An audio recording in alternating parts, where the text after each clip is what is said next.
Hello everyone, welcome to learner bee. I am Shivani Chauhan. इस video में हम लोग देखेंगे क्लास 8 हिस्ट्री की बुक का chapter 4 tribal dikus and the vision of golden age. तो देखिए, ट्राइबल्स होते हैं वो लोग जो जंगलों में रहते हैं, ठीक है। आदिवासी जो लोग होते हैं उनको ट्राइबल्स कहा जाता है।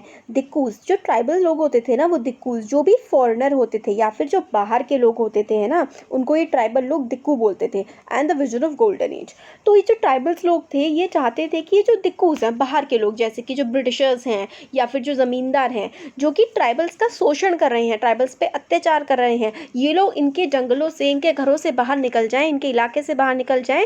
तो वो एज जो आएगा, वो जो समय जो आएगी ना, एज जो आएगी और समय जो आएगा, वो होगी विजन ऑफ गोल्डन, मतलब एक गोल्डन एज, एक स्वर्णिम युग आ जाएगा अगर ये सारे के सारे जो दिक्कूज हैं ये उनके इलाके से बाहर चले जाएंगे। तो ये देखिए, यहाँ पे स्टार्ट करते हैं चैप्टर। जो 1895 में एक पर्सन थे जिनका नाम था बिरसा, ठीक है, बिरसा मुंडा। वो देखे जा सकते थे कि जंगलों में घूमते हुए। एंड द विलेजेस ऑफ छोटा नागपुर इन झारखंड, झारखंड के इलाके में छोटा नागपुर पड़ता है। झारखंड में एक एरिया है छोटा नागपुर, वहाँ के गांव में एक पर्सन रहते थे जिनका नाम था बिरसा। लोग कहते थे कि बिरसा के पास मिराकुलस पावर्स है, मतलब उनके पास क्या है, बहुत ही ज़्यादा कुछ जादुई शक्तियाँ हैं। वो लोगों की बीमारियाँ ठीक कर सकते हैं, वो फसलों को मल्टीप्लाई कर सकते हैं, मतलब कि जो आपकी फसल उगी है उसको बहुत ज़्यादा वो बढ़ा सकते हैं।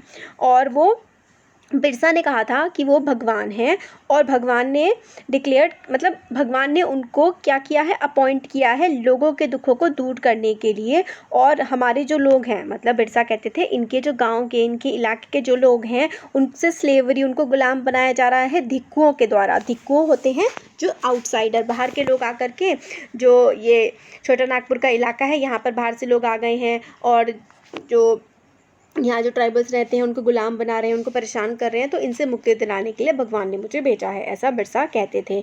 और जल्दी ही हज़ारों लोग बिरसा के फॉलोअर्स बन गए, बिरसा की बातें मानने लगे और बिलीव करने लगे कि भगवान, जैसे कि बिरसा ही भगवान हैं, और उनकी सारी की सारी प्रॉब्लम्स जो हैं बिरसा ख़त्म कर देंगे। अब बिरसा के बारे में देखते हैं कि बिरसा जो है वो मुंडा परिवार में पैदा हुए थे। एक ट्राइबल ग्रुप है, झारखंड का एक ट्राइबल ग्रुप है मुंडा, और उसी में पैदा हुए थे बिरसा। इनका पूरा नाम था बिरसा मुंडा। तो ये छोटा नागपुर के इलाके में रहते थे। इनके फॉलोअर्स काफ़ी सारे थे, सिर्फ मुंडाज ही नहीं थे, संथल, ओरांग। तो ये संथल जो हैं, ओरांग हैं, ये संथल हो गए, ओरांग हो गए, ठीक है। और बिरसा ये कहाँ पर रहते हैं, ये तीनों ग्रुप जो हैं झारखंड में हमें देखने के लिए मिलते हैं। ये अलग अलग तरीके से दुखी थे, किनकी वजह से, जो इनकी ज़िंदगी में बदलाव आ रहे थे ब्रिटिशर्स की वजह से, ब्रिटिश रूल की वजह से इनकी लाइफ में काफ़ी सारे नेगेटिव चेंजेस आ रहे थे। ये सारे लोग, संथल हो गए, ओरांग हो गए, बिरसा, मुंडाज हो गए, ये सब परेशान थे। तो वो चाहते थे कि इनकी जो पहले जैसी लाइफ थी वही वापस आ जाए, और ये जो बाहर के लोग आ गए हैं इनके लाइवलीहुड को, इनके धर्म पे जो संकट डाल रहे हैं, ये लोग सारे के सारे चले जाएं। अब ये देखिए, ये डोंगरिया, ये विमेंस हैं, ये अपना काम करके आ रही हैं। Women of Dongria Khan tribe in Orissa wade through the river on the market, मतलब रिवर को पास करते हुए डोंगरिया कांडा। तो डोगरिया कांडा कहाँ का ट्राइब है, ये आपके ना एग्जाम्स में आते हैं क्वेश्चंस की। ये वाला जो ट्राइब है, ये वाले जो आदिवासी लोग हैं, ये कौन से इलाके के हैं। तो देखिए, डोंगरिया जो हैं, जैसे कि हम लोगों ने मुंडास देखे थे, वो छोटा नागपुर प्लेट्यू के थे। तो जो डोगरियाज होते हैं, डोगरिया कहाँ के होते हैं, ये होते हैं उड़ीसा रीजन के। अब कौन सी दिक्कतें बिरसा जो है रिजॉल्व करने के लिए निकले थे, और ये जो आउटसाइडर्स जो थे, जिनको धिक्कू कहा जा रहा था, वो किस तरीके से इनके इलाके में आ गए थे और कैसे इन पर अत्याचार कर रहे थे, और क्या हो रहा था ट्राइबल लोगों के साथ ब्रिटिश रूल के अंडर में, और उनकी ज़िंदगी किस तरीके से बदल रही थी। ये कुछ क्वेश्चंस है कि ट्राइबल्स लोग क्यों परेशान थे, ब्रिटिशर्स उनके साथ ऐसा क्या कर रहे थे कि उनकी लाइफ में दखलंदाजी हो रही थी, उन्हें परेशानी हो रही थी। तो यही हम समझेंगे इस चैप्टर में। तो आप लोगों ने सोसाइटी ट्राइबल्स के बारे में भी 7-6 क्लास में भी पढ़ा हुआ है। तो ज़्यादातर जो ट्राइब्स होते हैं ना, उनके जो कस्टम्स, उनके जो रिचुअल्स होते हैं, मतलब उनके जो रहने का तरीका होता है, उनके धर्म या फिर उनकी जीवन जीने का तरीका, बाकी सारे जो लोग होते हैं जो गाँव में या शहरों में होते हैं, उनसे काफ़ी ज़्यादा अलग होता है, क्योंकि जो ट्राइबल लोग होते हैं वो जंगलों में रहते हैं। काफ़ी सारे इनके जो कस्टम्स एंड रिचुअल्स काफ़ी अलग होते हैं, जो कि ब्राह्मण्स ने बनाए हैं बाकी सबके लिए। सोसाइटी जो है ना, जो ट्राइबल्स की सोसाइटी होती है, इसमें बहुत ज़्यादा भेदभाव नहीं होता है, जैसे कि हिंदू धर्म में है कि 4 आपके वर्ण में बटे हुए हैं, ब्राह्मण, वैश्य, क्षत्रिय, शूद्र, है ना।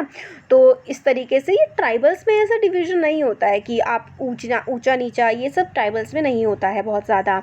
और इनकी जो, जैसे कि ये पूरा का पूरा सपोज़ करिए ट्राइब है, इसका जो लैंड है ना, वो किसी एक पर्सन का नहीं होगा, वो इस ट्राइब में रहने वाले सारे के सारे लोगों का होगा। और एक दूसरे से, ये एक ट्राइब दूसरे ट्राइब से किनशिप के, मतलब शादी विवाह वगैरह जो होता है उसके बंधनों से लोग जुड़े हुए होते हैं, और उनका कोई भी सोशल इकोनॉमिक डिफरेंसेस नहीं होता। मतलब ऐसा है कि एक ट्राइब के लोग सबका हक होगा, फिर भी मतलब कोई थोड़ा बहुत, कोई पर्सन एक ही ट्राइब में थोड़ा ज़्यादा अमीर हो सकता है और कोई थोड़ा गरीब हो सकता है, जैसे कि वही ना कि किसी के पास सपोज़ करिए ज़्यादा गाय हो या फिर ज़्यादा जानवर हो, है ना। तो इस तरीके से थोड़ा बहुत डिफरेंस आ सकता है, बाकी बहुत ज़्यादा डिफरेंस इन लोगों में नहीं होता है आपस में। आगे आता है how did tribal group live. तो ये ट्राइबल ग्रुप्स जो हैं ये किस तरीके से रहते थे। 19th सेंचुरी, 19वीं शताब्दी, 19th सेंचुरी आते आते तो जो ट्राइबल लोग थे ना, वो काफ़ी सारे इलाकों में रहते थे, इंडिया के ऑलमोस्ट पूरे इंडिया में रहते हैं, और काफ़ी अलग अलग काम किया करते थे। तो जैसे कि सम वर झुम कल्टीवेटर्स, कुछ जो थे वो झुम कल्टीवेशन करते थे। अभी झुम कल्टीवेशन क्या है, जिसको हम लोग झुम भी कहते हैं और शिफ्टिंग कल्टीवेशन भी कहते हैं, और ये काफ़ी एक छोटे से पैच ऑफ लैंड पे होता है। मेनली क्या होता है ना, जो झूम कल्टीवेशन होता है वो जंगलों के इलाके में होता है, जैसे कि जंगल है, तो क्या करते हैं कल्टीवेटर्स जो ट्री टॉप काट देते हैं, जैसे कि एक ट्री है, मतलब हर तरफ ट्री ही ट्री है, और इतना मतलब घना है कि ज़मीन पर रोशनी भी नहीं पड़ रही है सूरज की। तो जो ट्री का टॉप वाला इलाका होता है ना, इलाका मतलब टॉप वाला भाग, जो ये वाला जो एरिया होता है, ये झूम कल्टीवेटर्स क्या करते हैं, इसको काट देते हैं ताकि जो सनलाइट है वो ज़मीन तक पहुंच पाए, और जो आसपास की वेजिटेशन होती है ना, जैसे कि पेड़ पौधे हैं, उनको क्या कर देते हैं, जला देते हैं, और जलाने के बाद उस लैंड को पूरी तरीके से साफ़ कर देते हैं। और जो जलाने के बाद जो राख बचती है उससे क्या करते हैं, क्योंकि जो राख होती है ना उसमें पोटाश होता है, और पोटाश जो है वो ज़मीन के लिए बहुत ज़्यादा इंपॉर्टेंट होता है, वो सॉइल की फर्टिलिटी को बढ़ा देता है। मतलब अब जैसे कि आपने आसपास का एरिया जैसे जला दिया, जलाने के बाद आप जो राख मिली उसको आपने मिट्टी में मिला दिया, तो इससे ऐसा करने से ना फसल ज़्यादा अच्छी उगती है। तो इस तरीके से ये लोग करते थे झूम कल्टीवेशन में। और फिर क्या करते थे, एक्स जो कुल्हाड़ी वगैरह है इसका इस्तेमाल किया करते थे पेड़ों को काटने के लिए, एंड द हो टू स्क्रैच द सॉइल, और फावड़ा कुल्हाड़ी वगैरह उससे सॉइल निकाला करते थे ताकि कल्टीवेशन कर सकें। और सीड जो है फिर सारे में फैला दिया करते थे, और that is scattered the seed on the instead of ploughing the land and sowing the seed. तो ये लोग क्या करते थे कि पहले इन लोगों ने मिक्सिंग कर दी, जो ऐश थी उसको अपना खोद खोद के मिक्स कर दिया ज़मीन पे, और फिर सीड ना ऐसे ही फैला देते थे। ऐसा नहीं करते थे कि हल से जोता और फिर उसके बाद सीड डाला, नहीं है, इन्होंने पहले ऐश मिलाई, थोड़ा बहुत खोदा, फिर ऐसे ही सीड ये लोग बिखेर दिया करते थे। और जब क्रॉप रेडी हो जाती थी तो उसको हार्वेस्ट कर लेते थे, काट ली, फिर उसके बाद क्या करते थे, यहाँ पर उन्होंने फसल उगा ली इस साल, फिर वो आगे मूव कर जाते थे।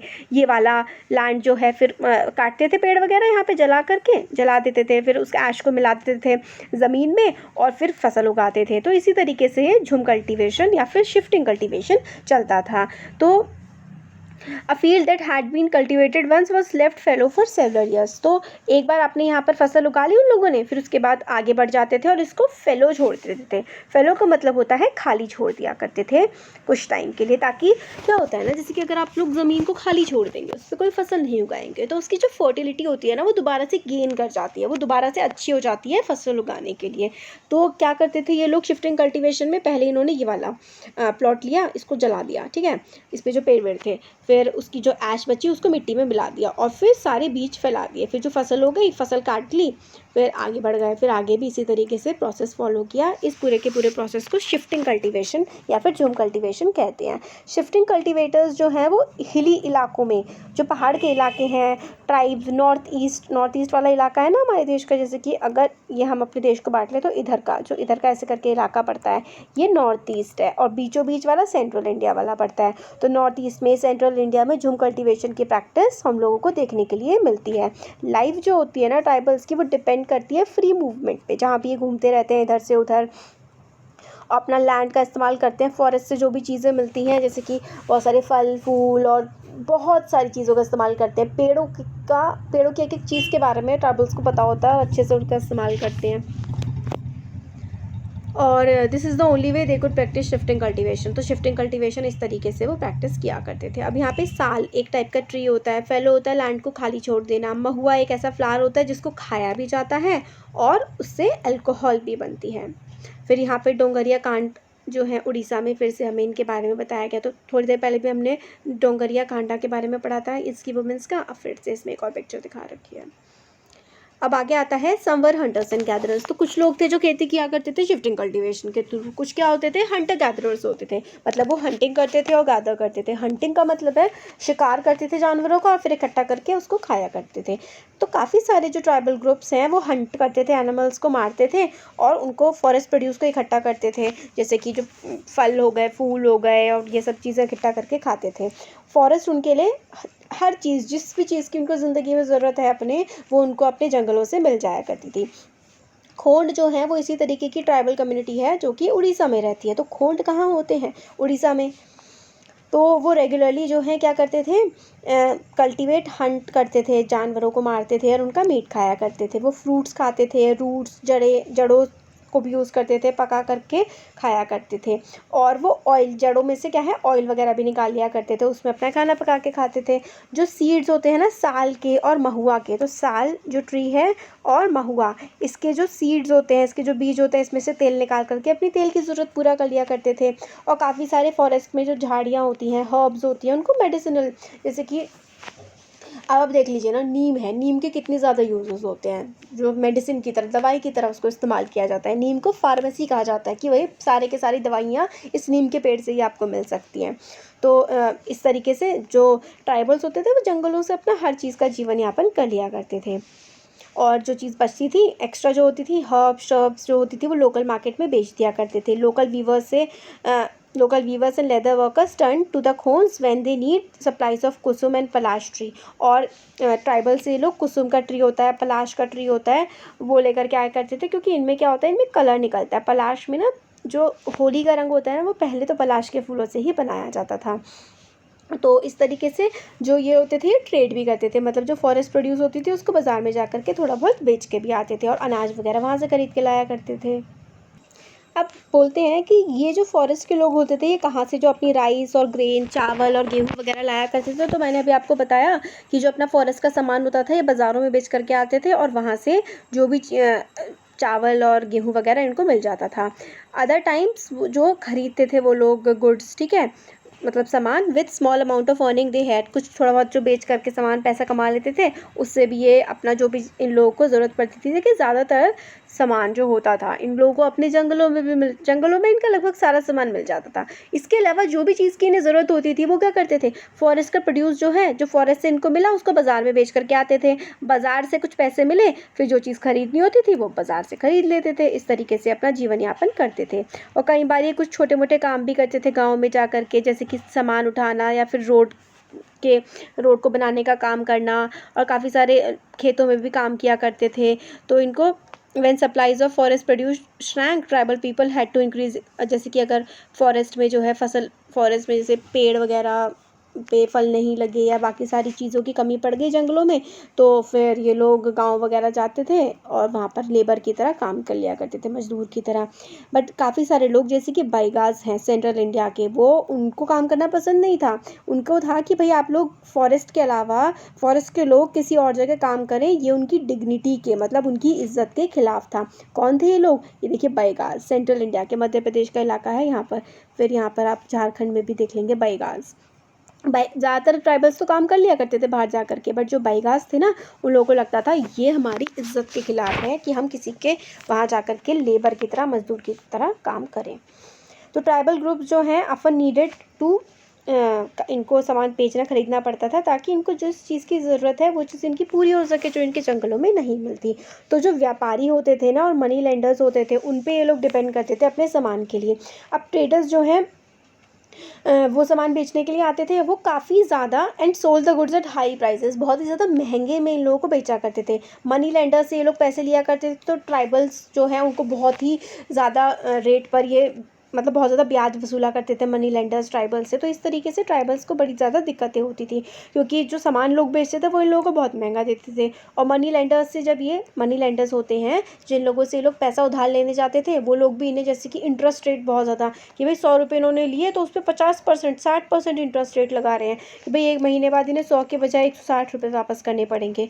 तो इसकी वजह से इन लोगों को मनी लेंडर्स और ट्रेडर्स से बड़ी ज़्यादा दिक्कत होने लगी थी और वो इनके दुखों का कारण बनने लगे थे।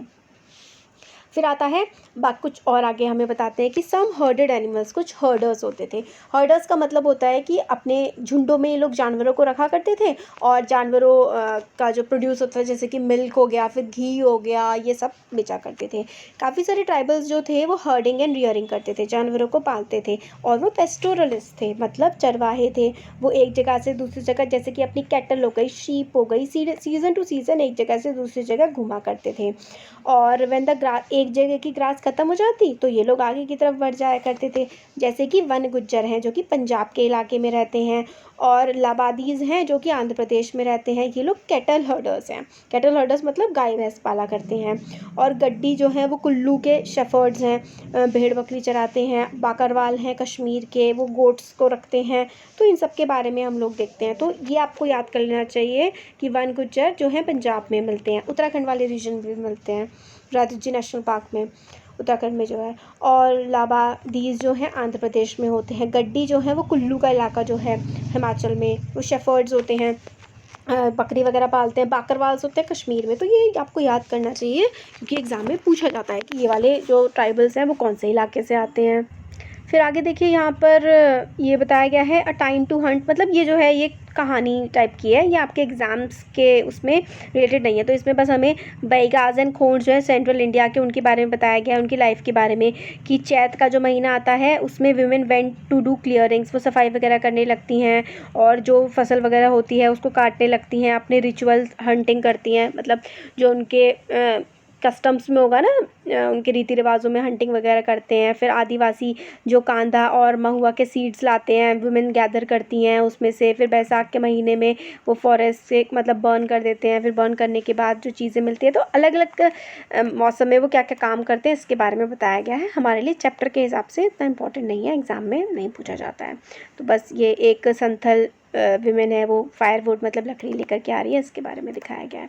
अब आगे आता है ये बेवार क्या होता है, a term used in Madhya Pradesh for shifting cultivation. तो यहाँ पे हमें दिखाया गया है कि जो बैगाज होते हैं ये भी क्या करते हैं, बेवार करते हैं, यानी कि शिफ्टिंग कल्टीवेशन। मतलब ये वाला इलाके के पेड़ जलाने के बाद दूसरी जगह अपना फसल वगैरह उगा ली। तो फिर आगे हम आते हैं some take to settled cultivation. अब हम लोगों ने देख लिया कि कुछ लोग हंटिंग गैदरिंग करते हैं, कुछ लोग शिफ्टिंग कल्टीवेशन करते हैं, कुछ लोग क्या करते हैं अपने गाय भैंस वगैरह पालते हैं, बकरी पालते हैं। अब कुछ लोग क्या करते हैं, कुछ लोग सेटल्ड कल्टीवेशन करते हैं, मतलब एक जगह रह करके अपना वो एग्रीकल्चर कर रहे हैं।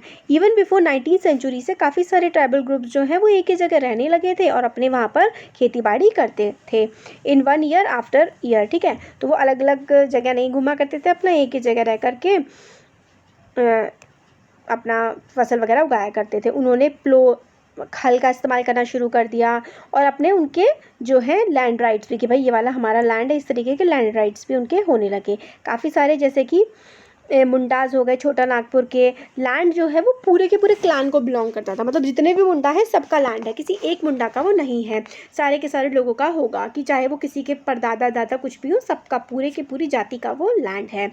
और वेरी अफन कुछ some people within the clan acquired more power than others. तो कुछ एक होता है ना कि एक राजा बन जाता है, एक ज़्यादा इंपॉर्टेंट हो जाता है और बाकी सब लोग उसको फॉलो करने लगते हैं। पावरफुल मैन जो है वो अपना लैंड रेंट आउट कर देते हैं।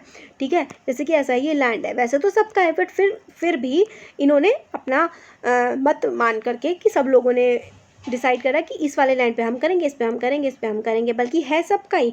फिर क्या करते हैं, जो ज़्यादा पावरफुल हो जाते हैं वो अपने पे खुद खेती नहीं करते, वो दूसरों से खेती करवाते हैं, अपना रेंट पे दे देते हैं और उनसे पैसे ले लेते हैं बस।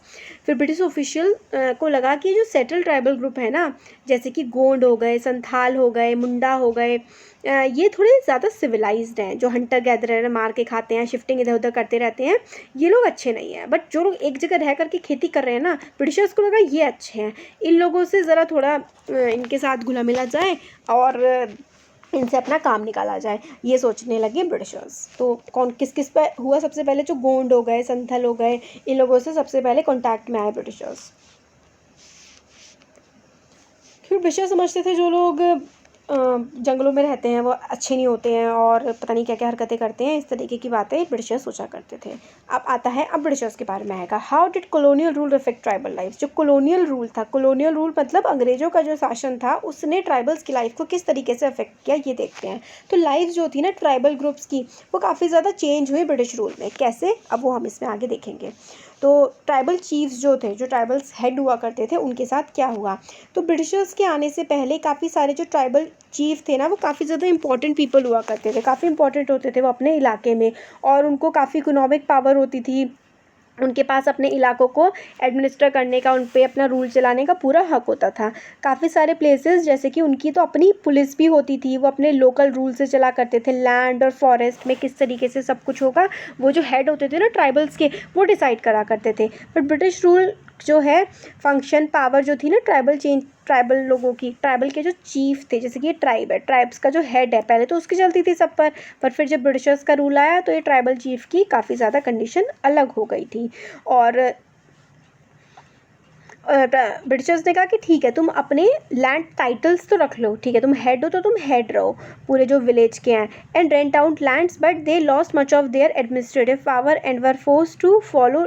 मगर उन्होंने क्या किया, ठीक है, उन्होंने ब्रिटिशर्स ने कहा तुम अपने जो ये टाइटल वाइटल ना ये तो रख लो, मगर जो तुम काम करोगे, जो तुम्हारी पावर होगी, वो हमारे अकॉर्डिंग होगी। तो इसका मतलब क्या हुआ? तो जो लैंड हुआ करता था ना ट्राइबल्स का, ट्राइबल के जो चीफ थे, उसकी बहुत सारी पावर जो है ब्रिटिशर्स के द्वारा छीन ली गई। अब ये ट्राइबल जो चीफ था वो अपनी बहुत ज़्यादा नहीं चला पाता था अपने इलाके में, और ट्रिब्यूट बहुत ज़्यादा पैसा देना पड़ता था। अब जो ट्राइबल लोग थे उनको ब्रिटिशर्स को भी पैसा देना पड़ता था।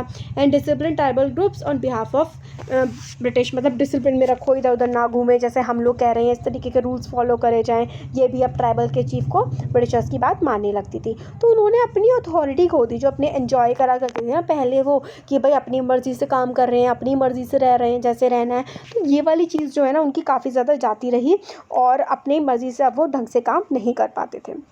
उनके जो ट्रेडिशनल फंक्शंस हुआ करते थे ना, जो वो पहले फॉलो करते थे अपने ट्राइब को चलाना, वो सब उनके हाथ में अब नहीं रहा।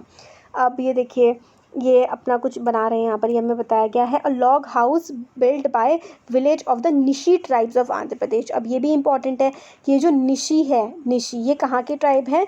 तो अरुणाचल प्रदेश की, पहले मैंने आंध्र बोल दिया था ना, सॉरी। तो निशी जो ट्राइब है वो अरुणाचल प्रदेश की एक ट्राइब है, और ये अपना घर बना रहे हैं इन लकड़ियों और ये पत्तियों, इन सब की हेल्प से। अब ट्राइबल चीफ्स की तो पावर चली गई, ये हुआ ट्राइबल चीफ्स के साथ। अब शिफ्टिंग कल्टिवेटर्स के साथ क्या हुआ? ब्रिटिशर्स जो है ना, वो मतलब उनको ये ग्रुप पसंद नहीं थे, जो इधर उधर घूमते रहते थे, जिनका कोई फिक्स होम नहीं था। क्योंकि भाई जो इंसान इधर उधर घूमता रहेगा, ब्रिटिशर्स उस पर कंट्रोल कैसे करेंगे, ब्रिटिशर उससे पैसे कैसे लेंगे, उस पर टैक्स कैसे लगाएंगे? तो वो चाहते थे कि ट्राइबल्स जो है ना वो एक जगह रह जाएं, वो इधर उधर घूमे ना। तो उन लोगों को जो शिफ्टिंग कल्टीवेशन थी ना वो पसंद नहीं थी। अब देखिए यहाँ पर भील वुमेन दिखाई गई हैं। तो भील जो ग्रुप है, भील्स कहाँ पर होते हैं? भील्स होते हैं गुजरात में। ये भी आपको याद रखना है कि भील कहाँ पर होते हैं? गुजरात में होते हैं।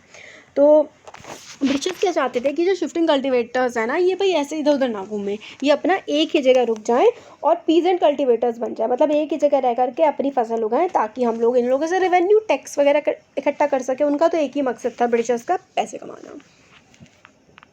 तो उन्हें लगा यार जो सेटल पीजेंट्स हैं ना उनको कंट्रोल करना आसान है, और ये लोग घूमते रहते हैं, इनको कंट्रोल करना मुश्किल है, इनसे रेवेन्यू हम कैसे इकट्ठा करें। तो ब्रिटिशर्स ने क्या करा? ब्रिटिशर्स ने इंट्रोड्यूस करा लैंड सेटलमेंट्स।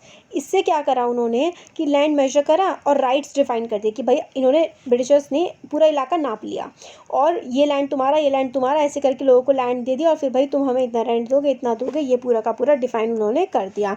कुछ पीजेंट्स जो हैं उनको, कुछ जो शिफ्टिंग कल्टीवेटर्स थे उनको पहले कहा कि भाई तुम एक ही जगह रहो, फिर एक जगह रह करके कुछ को कह दिया कि तुम लैंड ओनर हो, कि भाई तुम्हारा ये लैंड है, और अदर जो हैं बाकी कुछ लोग थोड़े बहुत जो पावरफुल थे उनको कहते हैं कि अब ये लैंड तुम्हारा है, और बाकी जो उनसे गरीब थे कि भाई ये तुम्हारे नौकर हैं, ये तुम्हारे टेनांट्स हैं, किराएदार हैं, और ये तुम्हारे लैंड पे काम करेंगे, और भाई तुम जो है इस हम तुम्हें लैंड दे रहे हैं और इस पे तुम हमें पैसे देते रहना। किसने कहा? ब्रिटिशर्स ने। इस तरीके से उनका एग्रीमेंट कर दिया। फिर ब्रिटिशर्स के एफर्ट जो थे झूम कल्टीवेटर्स को एक जगह रखने के वो बहुत ज़्यादा सक्सेसफुल तो नहीं हुए, क्योंकि जो सेटल्ड फ्लो कल्टीवेशन था ना वो इजी नहीं था ऐसे इलाकों में जहाँ पे पानी की कमी थी। मतलब मिट्टी में तो जान है नहीं, कुछ उगता है नहीं, एक जगह रह करके आप वहाँ पे कैसे फसल करवा लोगे। इसीलिए तो ये लोग जगह जगह घूमते थे, क्योंकि एक जगह रह करके खेती करेंगे तो उसमें से कुछ उपज होती ही नहीं थी अच्छी, इसीलिए तो जगह जगह घूमते रहते थे। अब ब्रिटिशर्स ने कहा कि भाई जगह जगह घूमोगे तो पैसे हम कैसे कमाएंगे, तो इनको एक जगह रख दिया। बट फिर भी इतना ज़्यादा लोगों ने इनकी मानी नहीं। तो जूम कल्टीवेटर्स जो कि नॉर्थ ईस्ट इंडिया के थे, उन्होंने तो भाई अपनी ट्रेडिशनल प्रैक्टिसेस जारी रखी और बहुत ज़्यादा प्रोटेस्ट वो ब्रिटिशर्स के खिलाफ करते थे। फिर अल्टीमेटली ब्रिटिशर्स ने बहुत सारे लोगों को तो अलाउ कर दिया कि ठीक है भाई तुम शिफ्टिंग कल्टीवेशन करते रहो। इसी वजह से झड़पें हुई और इसी वजह से बहुत सारे आंदोलन हुए, क्योंकि बहुत सारी जगह तो ब्रिटिशर्स को मानना पड़ा, बट बहुत सारी जगह ब्रिटिशर्स ने क्या किया, जूम कल्टीवेटर्स थे उनको दबा दिया। कहाँ पर ये लोग मान गए, नॉर्थ ईस्ट इंडिया, जो नॉर्थ ईस्ट है, असम हो गया, ठीक है, नागालैंड हो गया, अरुणाचल प्रदेश वगैरह, इन इलाकों पर तो ब्रिटिशर्स को मानना पड़ा कि भाई तुम जूम कल्टीवेशन करो, जो कि आज प्रेजेंट डे में भी जूम कल्टीवेशन होता है नॉर्थ ईस्ट में हमारे देश में। तो काफ़ी जगह ब्रिटिशर्स की बात नहीं मानी गई और इनको जो है वहाँ से मानना पड़ा। अब ब्रिटिशर्स ने बहुत सारे फॉरेस्ट के लॉज भी बना दिए, अपने जंगल के कानून बना दिए, उनका क्या असर पड़ा ये देखते हैं। तो लाइफ जो थी ना ट्राइबल ग्रुप्स की, हम लोगों ने पहले देखा, वो काफ़ी ज़्यादा फॉरेस्ट से कनेक्टेड थी। मतलब वो जंगलों पे डिपेंड करते थे, जंगलों से ही अपना जीवन यापन करते थे। तो अंग्रेज़ों ने काफ़ी सारे फॉरेस्ट लॉज बना दिए। अब फॉरेस्ट लॉज जो ट्राइबल्स की लाइफ पे बहुत इफेक्ट करने लगे, क्योंकि ट्राइबल्स भी पहले किसी कानून के अंडर तो रहते नहीं थे, वो तो अपने कानूनों के हिसाब से चलते थे, अपने कस्टम्स के हिसाब से, रीति रिवाजों के हिसाब से। बट ब्रिटिश ने क्या किया, एक्सटेंड कर दिया अपना कंट्रोल जंगलों पर भी, और डिक्लेयर कर दिया कि जो फॉरेस्ट है ना वो ब्रिटिशर्स की प्रॉपर्टी है, सरकार की प्रॉपर्टी है, इन लोगों की नहीं प्रॉपर्टी जो लोग इनमें ट्राइबल्स रह रहे हैं। फॉरेस्ट को क्लासीफाई कर दिया कि भाई ये रिजर्व फॉरेस्ट हैं, और क्योंकि रिजर्व फॉरेस्ट की भाई इसमें कोई नहीं जा सकता, और उसमें से जो टिम्बर का मतलब होता है लकड़ी, जो लकड़ी निकलेगी ना उस पर ब्रिटिशर्स का हक होगा।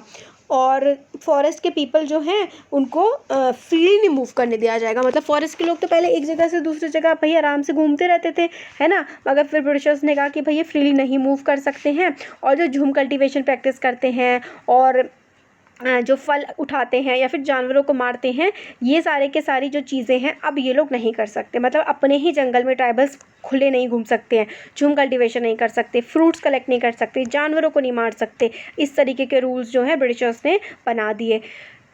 फिर उसके बाद क्या हुआ कि फिर झूम कल्टीवेटर जो थे, जो भाई जगह जगह जा कर के, झूम कल्टीवेशन याद है ना आपको, कि ये वाला लैंड लिया, इसके जो है पेड़ों को जलाया, फिर राख जो बनी उसको मिट्टी में मिला दिया, फिर वहाँ पे फसल उगा दी। तो ये होती थी झूम कल्टीवेशन। ब्रिटिशर्स ने कहा ये सब नहीं चलेगा। अब ये सब नहीं चलेगा तो जो लोग वहाँ पर रह रहे हैं वो लोग जाएंगे कहाँ, वो लोग करेंगे क्या। तो काफ़ी सारे लोगों को जो है अलग अलग इलाकों मतलब निकलना पड़ा जंगलों से, कि वो अलग अलग इलाके में जाएं, और फिर नौकरी ढूंढनी पड़ी जगह जगह, अब कुछ तो था नहीं। तो ब्रिटिशर्स ने फिर स्टॉप किया ट्राइबल को, people from living inside the forest, they faced a problem. भाई ब्रिटिशर्स ने कहा कि भाई आप लोग जंगल में नहीं रहोगे, आप लोग बहुत दिक्कतें करते हो, जंगल से बाहर निकलो। अब from where would the forest department get its labour and to cut trees for railway sleepers to transport logs. अब इन्होंने कहा कि ठीक है तुम लोग निकलो बाहर, पर फिर इनको ये भी दिक्कत हुई कि इन लोगों को लकड़ी चाहिए थी, तो इन लोगों को पेड़ काटने थे। अब पेड़ कौन काटेगा, तो फिर कुछ लोगों को ब्रिटिशर्स क्या करने लगे, ज़बरदस्ती जंगलों में ही रोकने लगे, उन लोगों को जंगलों से बाहर निकलने की मनाही हो गई। तो कॉलोनियल ऑफिसर्स जो थे वो क्या करते थे कि इन्होंने डिसाइड किया कि जो झूम कल्टीवेटर्स है ना उनको थोड़ा बहुत लैंड दे दिया जाए, और उनसे कहा जाए कि भाई तुम इसमें अपनी खेती करो, और इन्हीं लोगों को लेबर के फॉर्म में भी यूज़ कर लिया जाए। तो फिर उसके बाद यही लोग लेबर प्रोवाइड कर देंगे। फिर डिपार्टमेंट को लगा कि बढ़िया हो जाएगा ये काम। तो so many reasons the forest department established forest villages to ensure regular supply of cheap labour. तो फॉरेस्ट डिपार्टमेंट जो था ब्रिटिशर्स का, इन्होंने क्या किया, इन्होंने जंगलों में एक तरह से गाँव एस्टैब्लिश कर दिए, ताकि उन गाँव से इनको आसानी से लोग मिल जाएँ पेड़ों को काटने के लिए। अब sleepers horizontal plank of wood on which railway lines are laid. पहले क्या होता था ना, जो आज आप लोगों को लोहे का दिखता है, पहले ये जो फट्टे होते थे बीच के, ये ना लकड़ी के हुआ करते थे। और लकड़ी कहाँ से आती थी, जंगलों से लोग काटते थे। तो इसलिए ट्राइबल्स को ही लकड़ी काटने के काम के लिए ब्रिटिशर्स जंगलों में रखा करते थे। तो हमारा काफ़ी बड़ा हो गया वीडियो। अब ये वाला प्रॉब्लम विद ट्रेड, ये वाला हम बाद में देखेंगे, पहले ये देख लेते हैं। तो काफ़ी सारे ट्राइबल ग्रुप्स जो हैं उन्होंने कॉलोनियल लॉज के अगेंस्ट काफ़ी ज़्यादा विद्रोह किए। उन्होंने जो लॉज थे वो नहीं माने और इलीगल तरीके से ब्रिटिशर्स की ना मान करके अपने कस्टम्स फॉलो करते रहे। कई बार रिबेलियन भी हुआ, इन्होंने विद्रोह भी किया ट्राइबल्स ने ब्रिटिशर्स के खिलाफ। इस तरीके के रिवोल्ट है जैसे कि रिवोल्ट ऑफ सोनग्राम संगमा 1906 में असम में रिवोल्ट हुआ था सोंगग्राम संगमा। ठीक है, तो आप लोग को ये याद रखना है कि पूछा जा सकता है एग्जाम में कि सोंगग्राम संगमा कब हुआ था और कहाँ हुआ था। तो 1906 में हुआ था। कहाँ पर हुआ था? असम में हुआ था। ठीक हो गया। तो और किस लिए किया था कि भाई ट्राइबल्स को अपने जंगलों में अपने हिसाब से काम नहीं करने दे रहे थे। और फॉरेस्ट सत्याग्रह हुए थे 1930 में सेंट्रल प्रोविंसेस में, मतलब जो बीच वाला मध्य प्रदेश वाले इलाके हैं 1930s में फॉरेस्ट सत्याग्रह किए गए थे। जो गांधी जी ने सत्याग्रह करे थे ना, उसमें भी ट्राइबल्स ने पार्टिसिपेट किया था। अब प्रॉब्लम विद द ट्रेड, ये जो आगे का चैप्टर है ज़्यादा नहीं बचा, नेक्स्ट वीडियो में कंप्लीट हो जाएगा। तो कैसा लगा वीडियो? 30 मिनट्स का हो गया है पूरा। ज़रूर बताइएगा। अच्छा लगा लाइक करिए, चैनल को सब्सक्राइब करिए, अपने फ्रेंड्स के साथ शेयर करिए। Thank you.